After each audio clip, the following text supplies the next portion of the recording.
This lecture. So this lecture will be a continuation of our previous lecture that we are talking about controller. And in addition to the controller, I'll also cover a part of the filtering. So how we combine the controller and the filtering. And what we see in the last lecture that the two main methods that we apply in this course is the modulus optimum tuning for tuning the inner loop controller, and symmetrical optimum tuning for tuning the outer loop controller. So how to apply this control? Maybe let's start with an example that we are saying we have a plant model or the process model. Like if you look at a machine or any converter, then you will find the model something like, you will have here something, and that input of this one, like you have a voltage. This is the control voltage that you're providing, or you can say the output voltage from a converter that you're giving input. And also you'll have something here like disturbance or induced voltage in the machine. And when you are passing this through a impedance or through a inductor and a resistor, like 1 over SL plus R, then you are getting the current of the machine.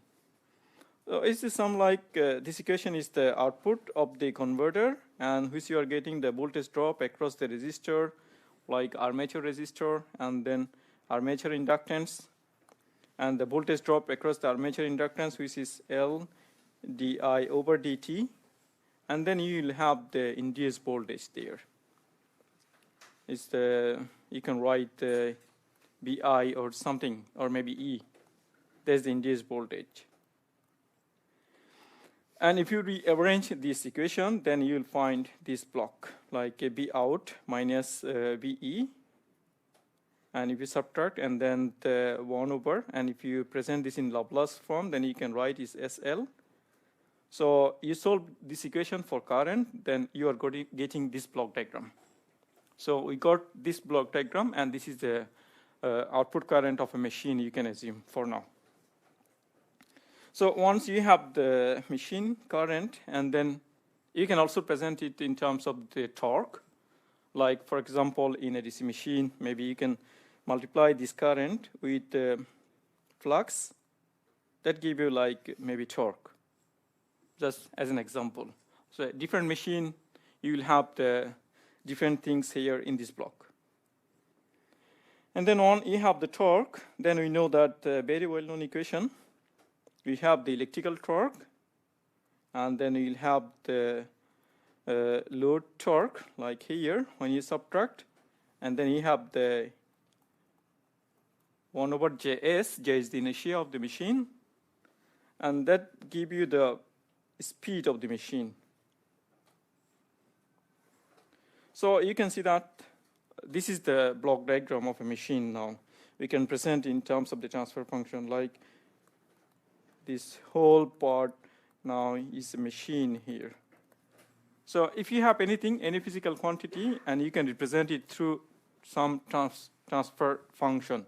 So now we have the transfer function, then transfer function for the machine.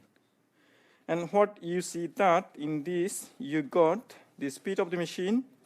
This is the speed of the machine that rotating. And also you can get the current of the machine. You can measure the current here. This is the current just going into the machine. And here we know that this is the induced voltage that I was saying. And this induced voltage is also related to maybe, for example, the speed of the machine. Like if you multiply with flux, for example, multiply with this, then you are getting induced voltage there. It's like it's just a simple machine model. And also you have the load torque, might be this load torque also depend on the speed. So you could have something else there. So we want to design a control system for this machine using the method that we are discussing here. So what we are giving here, we have the input voltage. This is the output voltage of the converter and input voltage of the machine that we are giving to the machine. So this voltage regulate the speed, torque, everything of the machine. And how we are giving this voltage P out, and we are passing them through a converter. And once you have the converter, and the converter also has a delay that we are using PWM there. And this PWM you can represent by a transfer function like 1 plus ST delay, we can say. So this is the transfer function of the PWM that we have. And then this PWM signal is getting EU control. We can say this is a EU control signal is getting. And this EU control signal is getting from a controller. So now you have a controller like inner loop current controller. Now we have this PI controller here. And sometime we also have some feed-forward term that I was discussing last lecture. We could have a feed-forward term here. This is the feed-forward term. So, for example, like we have the disturbance voltage here, this E. And if we can estimate this voltage and add this E here, it's a plus since it was minus at this point. So if we add it here at this point, then we can cancel the effect of the induced feed-forward term. So we have the first controller, which is the current controller. I can take it a bit right side. So we have the current controller that here, this is the current controller. So we have the reference current. This is the I, reference current. And we have this measured current that we are measuring. So this is the current that we are measuring here. I could put a different color. This is the machine current that we are measuring. So now if you look at the transfer function, of course we could have a filter here when you measured, and we do not want the unwanted ripple passing through the controller. So it have a filter like a first order filter, TFS. So it's a first order filter that we have when we send the current here. So now you have the inner loop current controller, and if you want to present, if you want to see the open loop transfer function of this control part, only the current controller, then you will see that the inner loop current controller for this one, which is H0 as the inner loop, the open loop transfer function. The open loop transfer function, the first one you have the PI. Then you can write PI, which is Kp 1 plus Ti S. Now it's Kp Tis 1 plus Tis. So this is the controller part. And then you have the delay part here that we call Tsum 1 plus Tsum S. Here the Tsum time is the time of the PWM delay, plus we have a filter, low pass filter of with the current measurement. And these two functions, we can write equivalent first order transfer function like this one. So we have this for the delay part, and then we have the process, the machine. And there, what you see in the machine, we have, we can write it something like Ks 1 plus Ti, T1S. It's like here Ti, which is R, it's L over R here in the process, in the machine transfer function. So now we have this open loop transfer function, and you can see that we have the controller, and also we have this part. And here is a transfer function, not an integrator. The process that the machine, we have the transfer function is not an integrator. When you have a first order transfer function, then we use the modulus optimum method, and this is the modulus optimum method that we are discussing. So we got this is the delay part, and we have the controller part, and also this part, including this, and we have the process machine part. So once we have this type of open loop transfer function, and what we are doing, we set Ti equals to T1. If you set Ti equals to T1, then you are canceling this, and then we are getting simplified transfer function, open loop transfer function, that give us the closed loop transfer function, and we can compare this closed loop transfer function with a standard transfer function, second order transfer function, by comparing these two, and we are setting the damping 1 over square root of 2, and solving for this, and we get the we get the controller gain. So we need the two terms. One is the proportional gain, the other one is the Ti, integral time constant. So we got both of them by solving this equation. So this is the purpose here. And we see that we have all part is known. Since we got this Ti for a machine, it is like L over R, and the T sum, which we are getting, is a T carrier, T delay, plus T filter, T sum. And we have the Ks, and the Ks, for example, here, Ks is which is 1 over R. For that one, then we are getting Ks which is 1 over R, for example. So now we have this first order loop. We apply the modulus optimum tuning criteria and get the gain of the current controller. So this is the first part, that we apply modulus optimum tuning method. And also you see that for when you apply the current, when you apply this modulo optimum method, then we get the whole part up to this.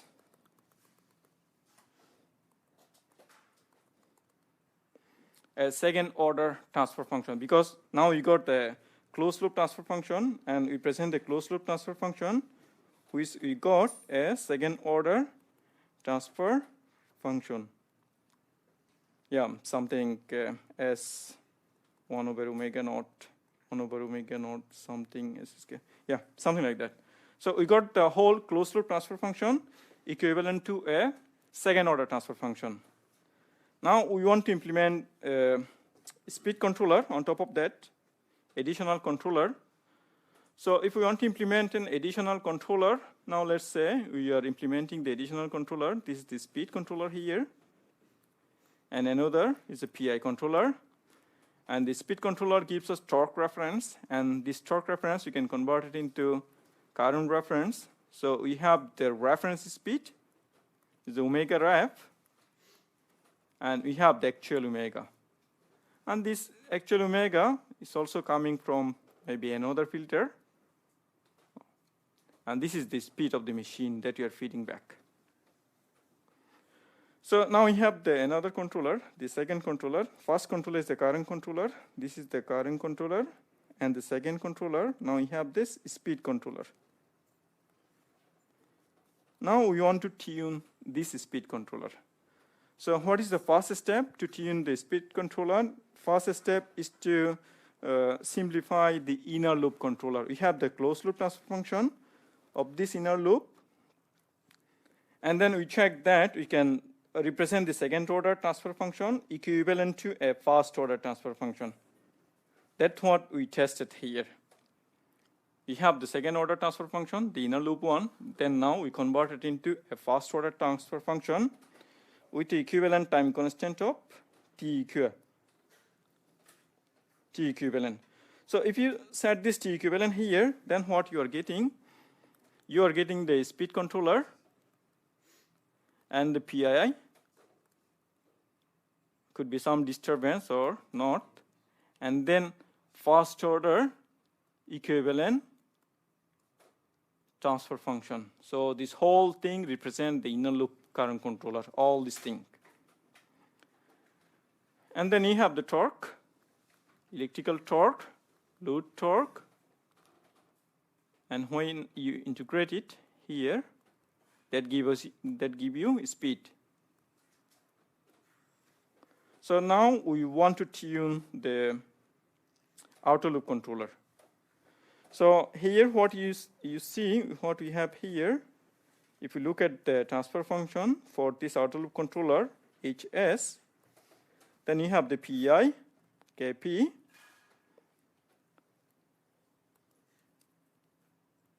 one plus TI S, TIS, this is the outer loop controller, and then you have the first order transfer function for the whole equivalent control loop, the inner loop 1, we write it 1 plus T equal S, and then you have this integrator.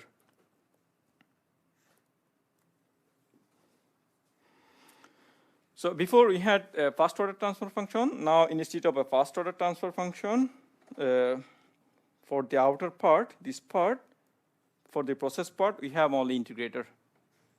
So we see that we have one integrator here and another integrator here, and if we want to cancel this one and that one here, these two, and what we see, we only have two integrator. If you cancel this Ti time with T equivalent time, then you have only one integrator here and another integrator here. And if you have two integrators, that gives you minus 180 degree phase in the frequency response all the time. So we do not want anything to have 180 degree, because when it's minus 180 degree, then we want to have a very high gain margin. That's what we discuss, because at minus 180 degree, the system in a critical condition. It might goes to unstable. It's already in the critical condition. So we do not want to cancel this T equivalent with, here maybe we can write T sum something including the filter. If you consider a filter here, then you can write T sum. So what we did, we applied the modulus of symmetrical optimum criteria here for this condition, for the outer loop, like this is speed controller. So we did not cancel this Ti with T sum. What we did, we chose the Ti. We chose Ti, which is equivalent to multiple times of T sum, like here B2 we chose like 4 to 10 times. Then give us Ti. And then if we follow, then we see that give us Kp for the controller, for the outer loop controller. So how we are getting it? And since in the beginning we have the two integrator, that we see that we have the -2 slope here, and then when it reaches to here, some point, and then the other was dominating, so it gives us -1 slope, and then again when it comes here, then it gives again -2 slope. So what you see here, maybe my drawing is not that good here, and when it comes to these 2 points, and we see that this is symmetrical at this point, and we have the crossover frequency here. At crossover frequency, it gives maximum phase difference. And it can go up to 90 degree, but it depends on your beta selection, the value. If you get a higher beta, larger beta, that give you larger widespan of this peak here. And it takes more time to go, it gets more time to go reach to 90 degree. But here we got something like here, maybe 145, 143. So you can see that at this point, at the crossover frequency, both left side and right side is almost symmetrical. Therefore, we call this symmetrical optimum tuning method. So this is the method that we apply when we have integrator in the process instead of first order transfer function. So we need to apply symmetrical tuning method. So it is some repetition from the last lecture that I want to discuss here, because these are two important methods that we apply not only for machine drive, for many controlling. If you want to control a simple converter for main application, then this is the method that we always apply. So this is some repetition from the previous lecture. And then we also see that when we want to implement in a digital controller, then we also see that in addition to this T-sum, here T-sum has only T-delay for the PWM plus T-filter, these two. In addition to that, we also need to consider this half of the sampling time. And what is the sampling time? I think you know that if you have any continuous signal, this is the continuous signal. Digital controller cannot understand this controller signal. We need to convert into discrete, into digital form. So we do sampling at a different frequency, right? We check this value. I think you are very familiar with this, so I don't need to say that much. So this sampling time also needs to be considered here. So this is from the previous lecture that I want to repeat. Yeah, these are the sum block you'll see in the drive compendium. I think, no, I don't need to discuss that much. But here, I want to say one thing about this digital controller. And in the digital controller, we have this interrupt routine. Interrupt routine, what is function? That we have a microprocessor, a DSP, microcontroller, and then it runs many programs in the background. But some of them are very important that we want to run it immediately with every this time. So we define this interrupt routine. For example, this here we have the 4 interrupt routine. First one, and we set the time is 5 microseconds for the first one. And the second one is the 10 microseconds. This means if anything run in the background, when it goes high, then this function must be operated right away that time. And this is the priority, that it should function immediately. It should run. Like you are generating PWM carrier all the time, but when current controller gives input, then the calculation of the current controller should perform first when we set the interrupt routine 0 for current controller. So some of the controller, we set first priority. For example, you can see here, we have some of them yellow here. This means they are running much higher switching frequency. And when it comes, then this function must be operated at that time. And this is the first priority. And we have some time gap here. And during this gap, we can operate other tasks. Like we have another one here. For example, if we use this one to operate the current controller, because that is very fast and it needs to operate immediately. And then this can be operated like for speed controller. In a speed controller, we have the large inertia, so speed doesn't change quite often, but current change very much. So we need to have the current controller in this, maybe speed controller. And if you have something else, maybe then you can use the other interrupt routine. And if this operates here and it comes at this point, and this one will have the first priority, not the other one. So this one always has the first priority, and then second, third, something like that.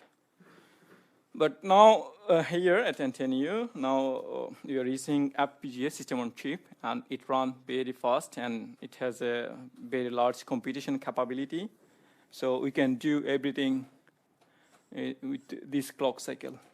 We didn't need to go something like that. But if you use a slow microprocessor, DSP, then you might need to define this interrupt routine. And if you also have a large program to run in the background, which takes a lot of time, then you need to define all this interrupt routine. So it's mainly when you work on the digital controller, you need to keep this in mind.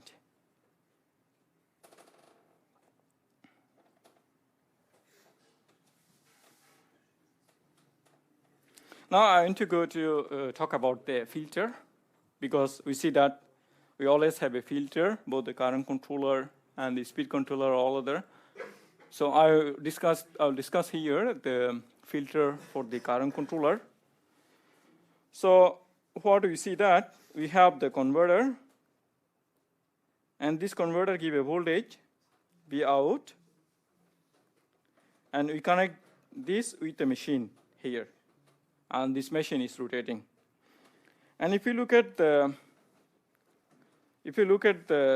equation of the voltage, then you will see B out, and then the voltage drop across the resistor, voltage drop across the inductor, LDI/dt, and the induced voltage E, or for example here we consider it's a battery, like a U battery voltage.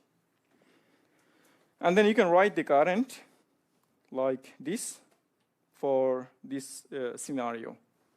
So what you see here, we have the battery, which is a constant DC voltage battery. We know that battery takes a constant DC voltage.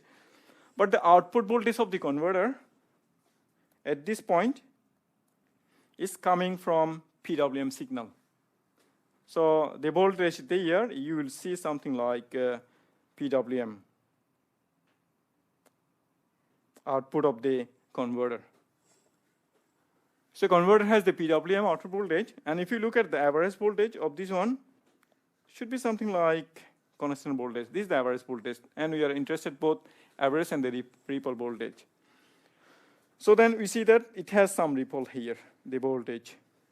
And if we want to present this ripple voltage, this ripple is very important when you design the controller. Now we see that we can use the modulus optimum or symmetrical optimum to easily tune the control. And when we are tuning this controller, we did not consider this ripple.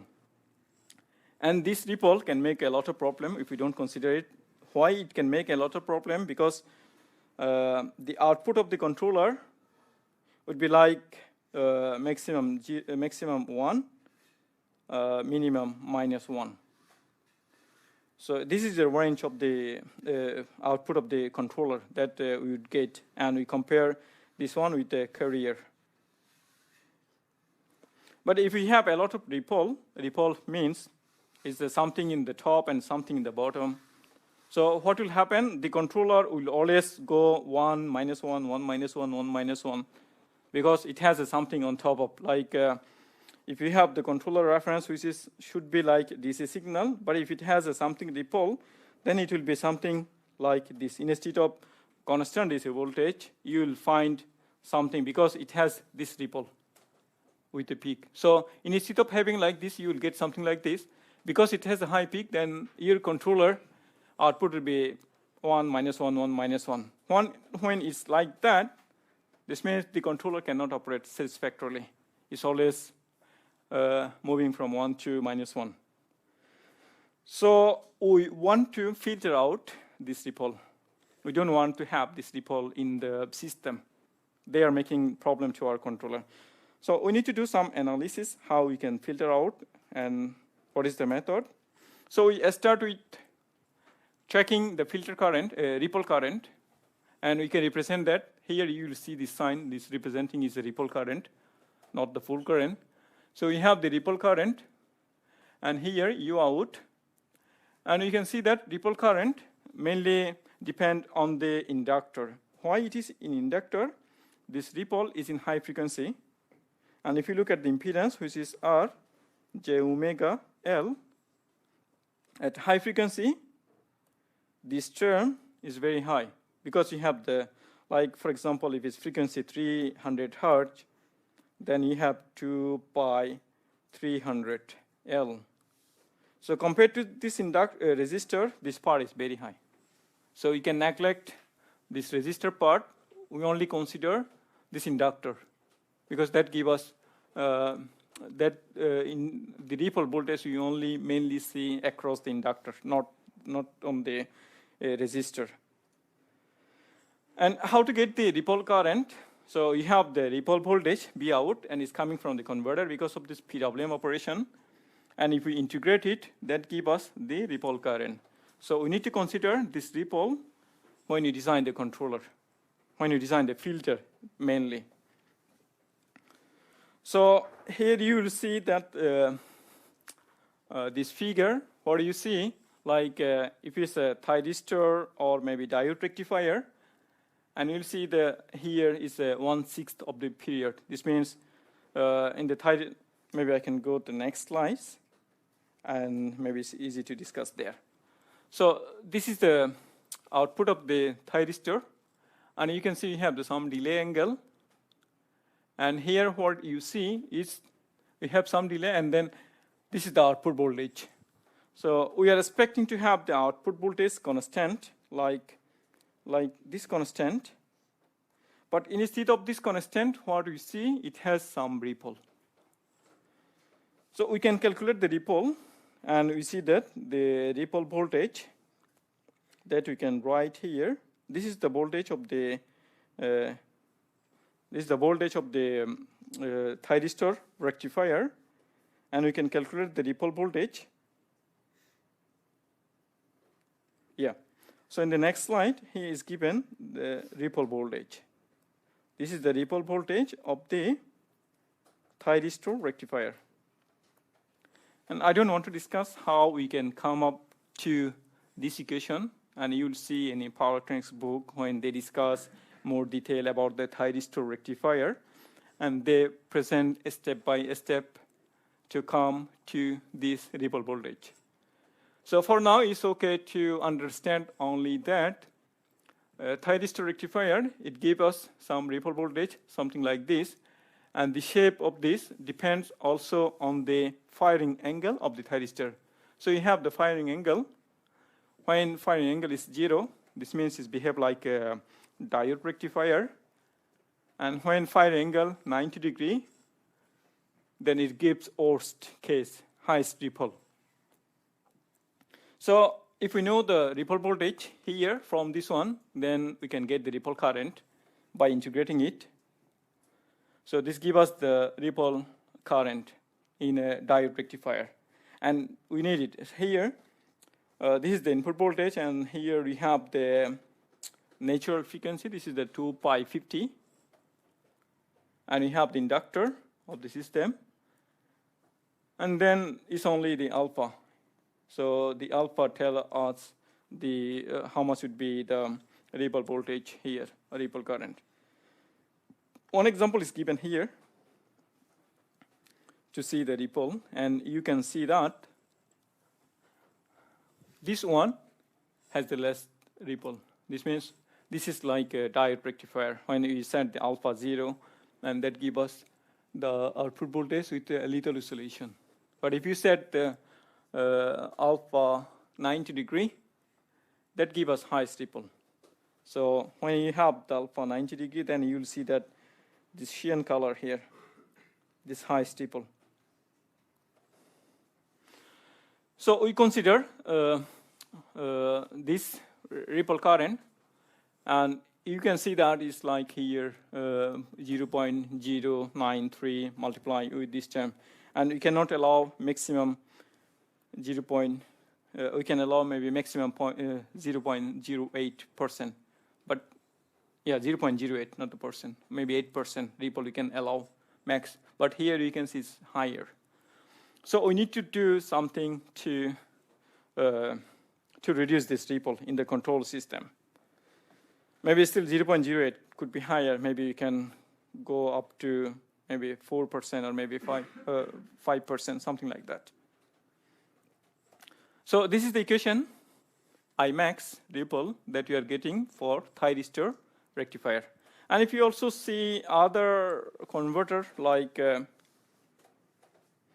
buck converter, and you can come up with this equation for the buck converter, and boost converter, you can also find another equation. And here this W max, which come 1 minus D multiplied D. D is the DT ratio. And you can see that when you get the maximum ripple, when D 0.5. 50% D2 ratio, that gives us highest ripple for the buck converter. And this is for the full bridge converter, and you will say that this would be your ripple for the full bridge converter.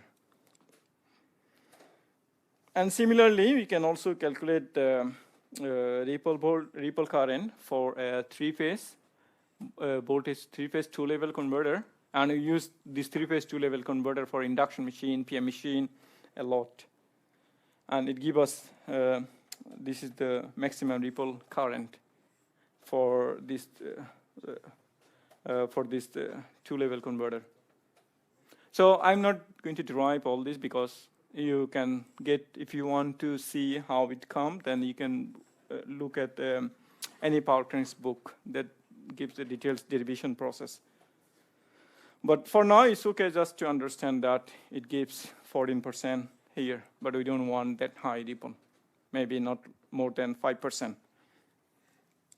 So once we have this type of ripple, yeah, here we have one more slide, and what is saying that the current, the ideal current should be look like this.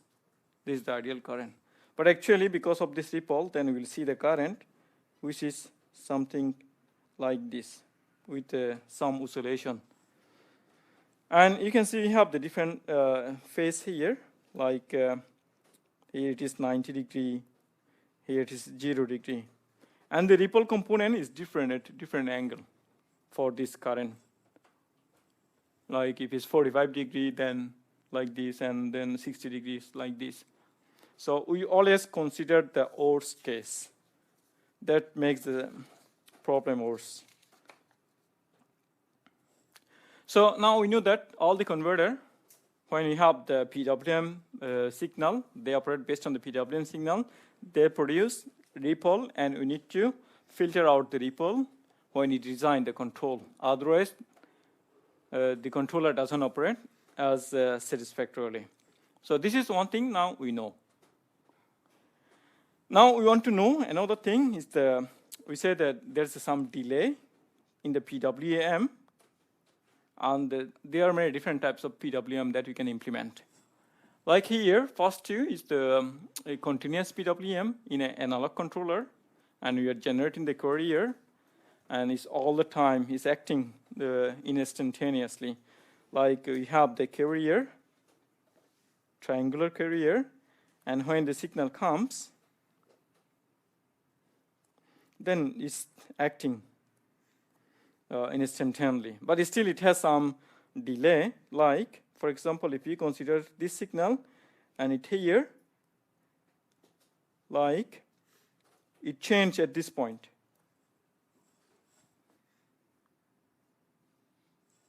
So what do you see that? They changed the PWM at those points. But at this point, what do you see? The modulation signal change after crossing this point. And then your PWM signal will change here, not instantaneously. So it gives some delay here. So this delay we need to consider when we model the system, then also consider this delay. For example, in a continuous system, three-phase as well, then we calculated the delay, which is the 3 times of the triangular signal. And if it's a full bridge converter, then this delay usually is 6 smaller of the triangular signal. So these two are continuous. We design based on them using operational amplifier in analog control, analog signal. But when we apply the digital, when we generate the PWM digitally, then we operate a bit differently. Like in this one, we say that they are in instantaneous change. This means they are changing every point here. They are continuous. But in digital controller, what we do, how they change, yeah, like it's generating PWM, and then when it's higher, yeah, something like this. But when we have the digital PWM, then how it's operating? We have the carrier signal, and they only take action in a certain period, like here, only like on the top. When it reaches to the top, then it apply the change in the PWM signal. So when it's changing here, then we call it symmetrical, but it also can be applied both top and bottom. So it's changing only at this period, something like this. So when we change in the both, and then we have the symmetrical, then we calculate the time delay, which is for symmetrical, T triangular over 2, and for asymmetrical is T triangular over 4. So now we have the delay based on the PWM that based on the PWM that we are implementing. And also we need this T delay time, because we see that we have the T sum that we see in the open loop transfer function, which is T delay plus T filter. So in the T sum, and we need this T sum when we design the control parameters, now we have this delay time. So you got the delay time. Now the one remaining part is the T filter. So how to design the T filter? So I start with this function. The transfer function is the first order low pass filter transfer function here. And what we are doing, we are passing the error signal, this error, which is the difference between the reference and the measured signal. And we have this measured signal passing through the low pass filter. So what you see that this error signal is going through this PI controller. And this means if we have any ripple here, this current, and this also multiplied by this proportional controller. So we have this filter current, we have this ripple current, and it's multiplied by this Kp. So once it's multiplied by this Kp, this means it's getting huge because it's multiplying with this Kp. So we do not want, and we have also the integrator, but integrator, if we represent integrator, is J of omega, and the ripple has a high frequency, and this J of omega, which is very high, then 1 over J of omega is very small, then you can neglect it, like Kp plus Ki J omega